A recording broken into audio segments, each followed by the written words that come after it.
带回小琼峰是不太可能的。这宝珠若是被认出来，那破绽就太明显了。对于每一位退休后的人皇，李长寿都给了足够多的敬意以及警惕。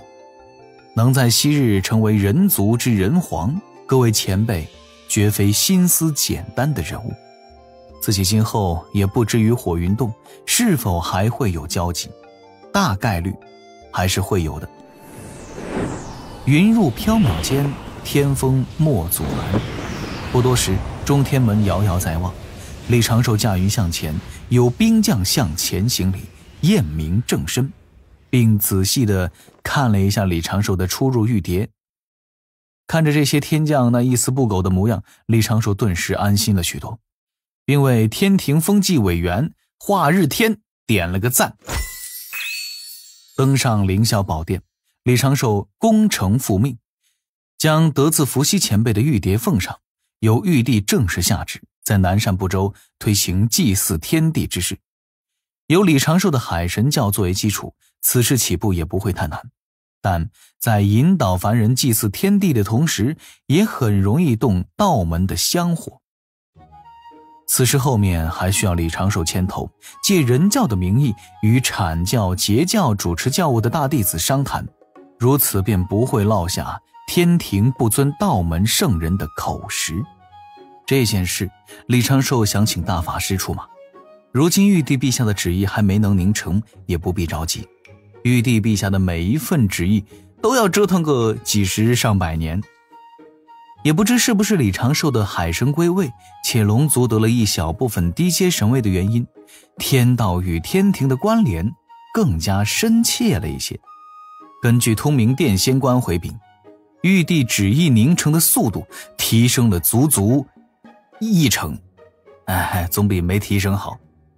李长寿这一趟自然不是白跑，虽然已经在火云洞中得了不少好处，但是玉帝陛下该赏还是要赏的。玉帝赐下装饰府邸的宝物数件，这个可以忽略不计。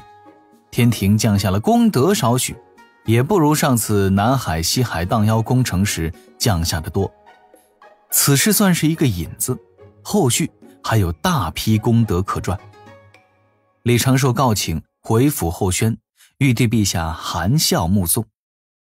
天将华日天已经在凌霄殿附近等候，与李长寿偶遇之后，一同驾云回海神府。两个化身在云上四目相对，又同时施展出了天庭传统技艺，当面传声。华日天问：海神爱卿，火云洞中一行可曾见到了那位人皇燧人氏？陛下可是有事要找这位前辈？这位前辈似乎是在疗伤，小神未曾见到。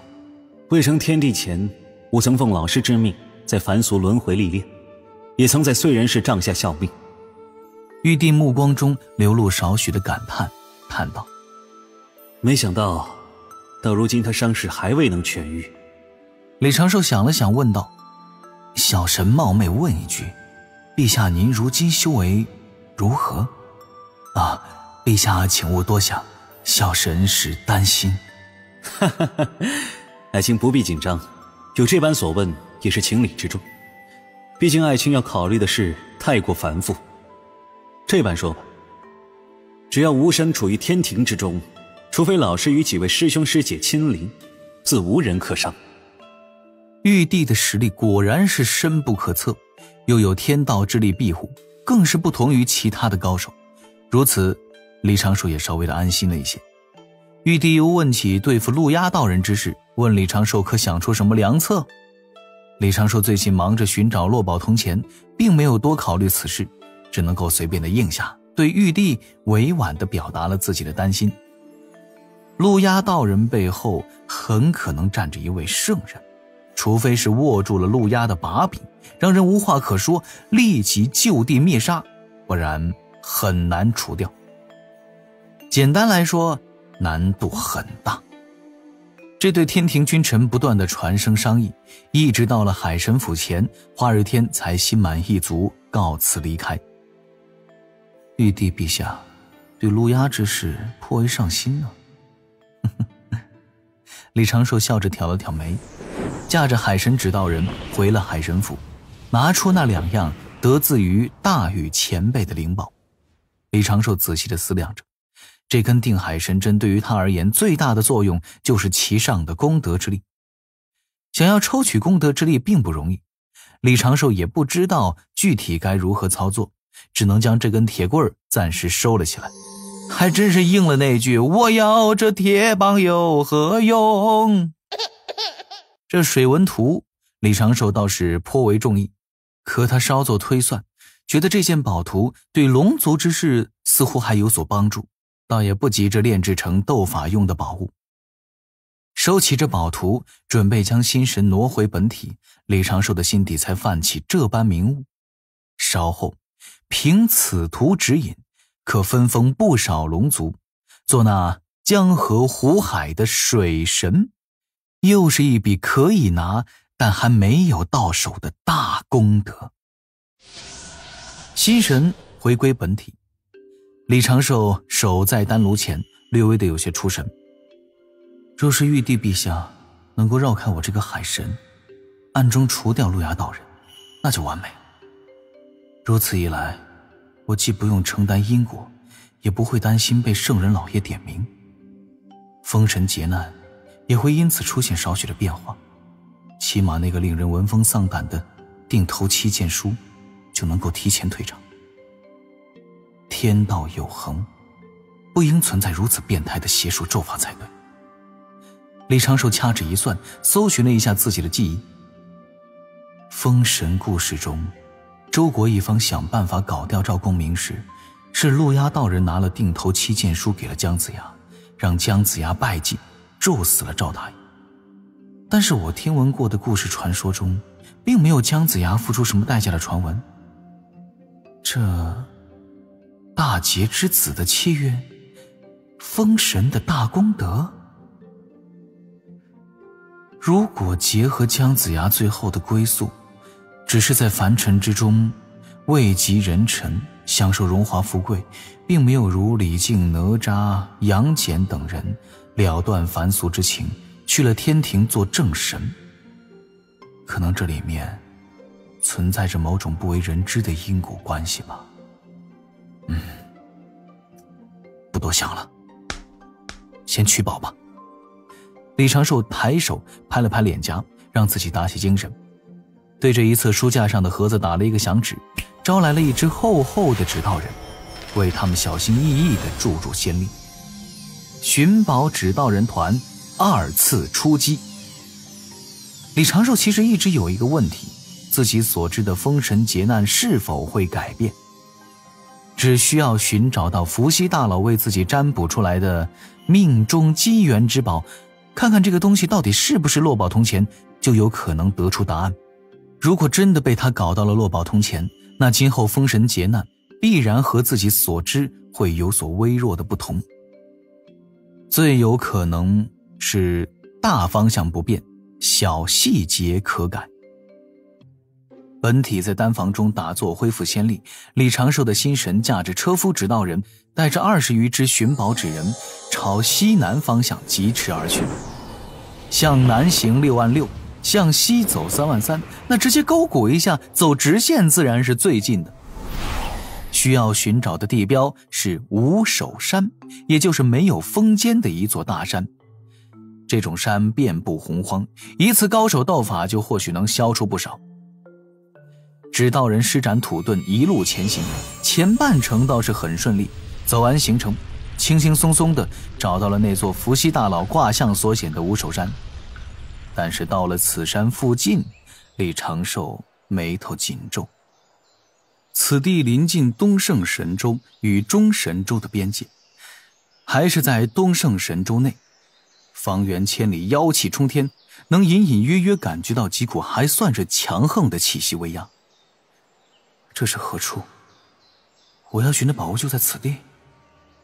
李长寿控制着车夫指道人，放出了一只只小纸鸢。这纸鸢缓缓扇动翅膀，钻出地面，化作一只雄鹰，展翅翱翔。李长寿一缕心神寄托其上，仔细观察着这座山岳附近。这里应该是妖族的一处防阵，大山山顶应该是被高手用神通削平，建造起了一座坚固的城塞，其外有各种各类的阵法守护，地脉灵力也是被大阵充分的调用。方阵之中，人兽飞禽各有之。虽然人族炼器士在此地活动，但是数量并不多，大多都是一些保留了化形前部分特征的妖族。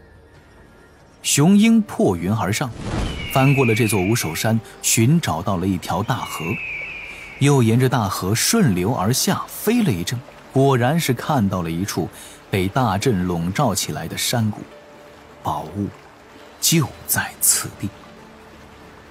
山谷自然也是妖族之地，其内景色似乎不错，因为大阵隔绝，无法探查清楚里面有多少高手。但是按妖族势力分布，绝大部分妖族高手都是聚集在北距泸州、中神州边界上。此地离着渡仙门并不算太远，若有强大的妖族高手，渡仙门恐怕早就叮嘱弟子门人不要来此地历练。李长寿心底蹦出来的第一个念头，就是直接用指道人仙斗兵强攻此地，既能得宝物，又能搞功德。但是这个念头随之就被他给否掉了。首先，妖族作为上古双霸之一，自身的积累也是有一些的，容易打了小的招来老的，这些妖族可非是深海大妖可比。其次，那宝物还不知是什么，说不定被藏在何处。若是强攻时被妖族中人带着跑了，那就真的麻烦大了。此事倒也急不得，先收集情报，再制定计划，该出手时就雷霆一击，宝物与功德也不必妄求兼得。当下，李长寿开始在渡仙门附近南赡部洲东海之下暗中调集指道人，并在渡仙门中运出了一批新的仙斗。不过数日，李长寿就已经在那山谷周围埋伏了雄兵10万，另外有实力堪比天仙境后期的指道人100余只，负责释放仙斗兵的指道人数百。其他先不管，围上再说。当然了，这些只是后备方案。李长寿想以最小的因果、最小的代价，悄悄取宝走人。情报的搜集工作也在有条不紊地进行，李长寿的耐心一向是不错。